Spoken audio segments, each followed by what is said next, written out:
Ainda bem que o Brasil todo está acompanhando os trabalhos dessa CPI e a parcialidade dos membros dessa CPI. O trato diferenciado de um para o outro, pela ordem, senhor a presidente. depender... Pela ordem. Já vai começar a interromper? Sem sombra de dúvida. O senhor vista a camisa que o senhor quiser, mas não chame de parcial quem não é. Eu não vou aceitar isso. É só se olhar no espelho, senador. Eu olho e Vossa vejo gente Excelência, trabalhando. respeite a minha fala. Na fala de Vossa Excelência, Vossa Excelência entra, fala o que quiser. Mas eu estou apenas fazendo aquilo que os brasileiros já estão vendo, desde o início. O trato desrespeitoso, desonesto. Nós aprovamos recentemente uma lei chamada Lei de Abuso de Autoridade. Para os outros, porque para o Senado Federal ela não serve. Eu espero que um dia procuradores, juízes, não pratiquem o mesmo que está sendo praticado aqui e que alguém reclame disso como ato arbitrário de abuso de autoridade. Cumprimento a doutora Luana Araújo, que comparece a esta comissão para trazer sua contribuição a partir dos seus conhecimentos. E eu inicio uma fala lhe questionando. A imprensa publicou que a senhora não aceitou determinações impostas pelo Palácio do Planalto e abriu mão de aceitar o cargo. Embora considere que isso já tenha ficado claro pelo já exposto, gostaria de perguntá-la para uma clareza ainda maior. Houve alguma determinação imposta pelo Planalto e que a senhora não aceitou? Que determinação ou determinações foram estas? Boa tarde, senador. Eu não tive qualquer contato com quem quer que fosse do Planalto. Meu contato foi intrinsecamente relacionado ao Ministério da Saúde e também a poucas pessoas dentro do Ministério da Saúde, e eu não recebi nenhum tipo de interferência, não sofri nenhum tipo de interferência no período em que eu estive lá. Bom, estamos diante de mais uma narrativa falsa. O que o senhor tem achado do depoimento dela até agora? Olha, o depoimento da doutora Luana é um depoimento que tem dois aspectos. No aspecto técnico, ela tem falado assim, com bastante conhecimento e acho que pode trazer contribuições à compreensão dos senadores sobre o vírus e as formas de tratamento. Eu fiz questionamentos a ela muito baseado nessa visão dela, nesse conhecimento dela.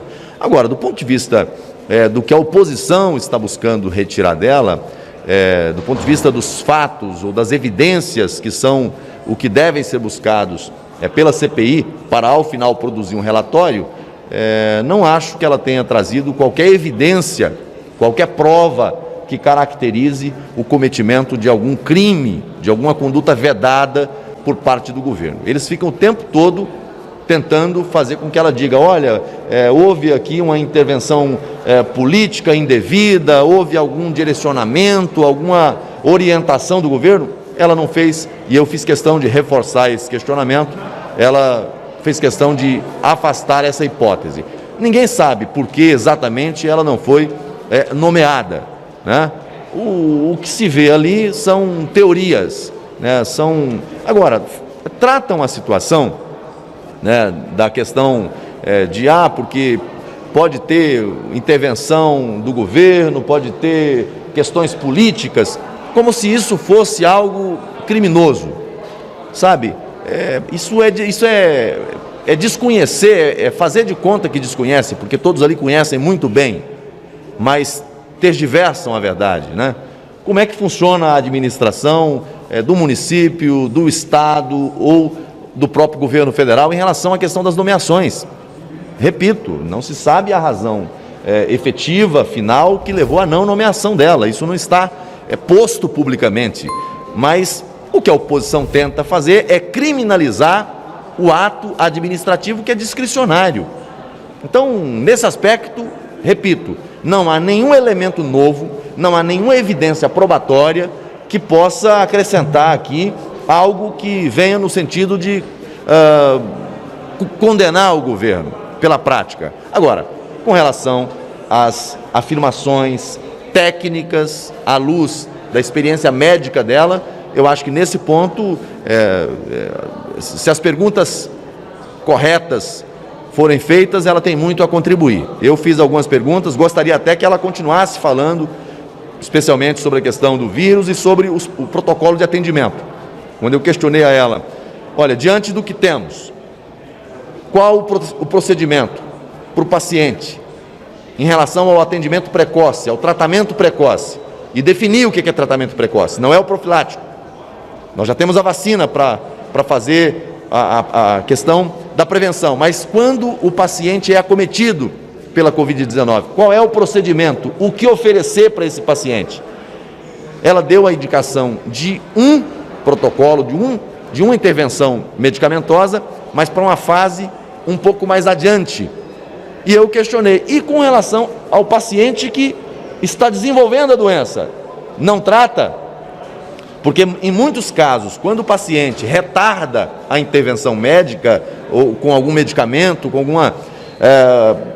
algum tratamento, nós temos casos de agravamento que levam à necessidade de uma UTI, em alguns casos a intubação e a taxa, né, de mortes, o percentual de óbitos que nós temos para quem vai para a intubação, todos sabemos que é altíssima. Então eu espero que ela, ao longo do depoimento, possa aprofundar um pouco mais em relação a esse protocolo. Mas foi uma fala, acho que, do ponto de vista de médica, infectologista, que acrescenta conhecimentos à CPI. Senador, os convidados que viriam hoje, como fica a situação deles? Vão voltar posteriormente à CPI? Qual é o acordo?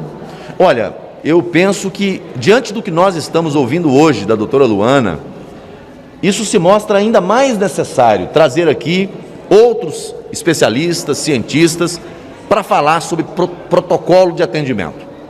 Você tem alguém ali que é contra esse protocolo que hoje se convencionou aí com o chamado kit Covid, né, que é o atendimento imediato a partir da contaminação, contra claramente a indicação de alguns medicamentos e apresenta suas razões, apresenta suas convicções. Então é importante, diante desse quadro, que se ouça também outros profissionais. E os requerimentos já foram aprovados, era para estar hoje aqui Dr. Paulo Porto e outros profissionais falando justamente do protocolo de atendimento, e o presidente decidiu antecipar a vinda da doutora Luana, sem dizer em que momento colocaria esses outros profissionais. Ele disse ontem, ele chegou a dizer ontem, que não é papel da CPI fazer audiência pública. Bom, os requerimentos foram aprovados. E se nós estamos buscando justamente a verdade, e se um dos pilares de acusação, um dos eixos de acusação que tem contra o governo é justamente o uso de drogas sem eficácia comprovada para a Covid. Se esse é um dos eixos de acusação, nada mais adequado de que se ouvir especialistas sobre essa matéria. Porque a mesma pergunta que eu posso fazer em relação à efetividade ou à eficácia, né, dos medicamentos que eles dizem que não há comprovação científica de eficácia, a pergunta que pode ser feita é: qual medicamento tem eficácia comprovada para tratamento de Covid? Tem algum?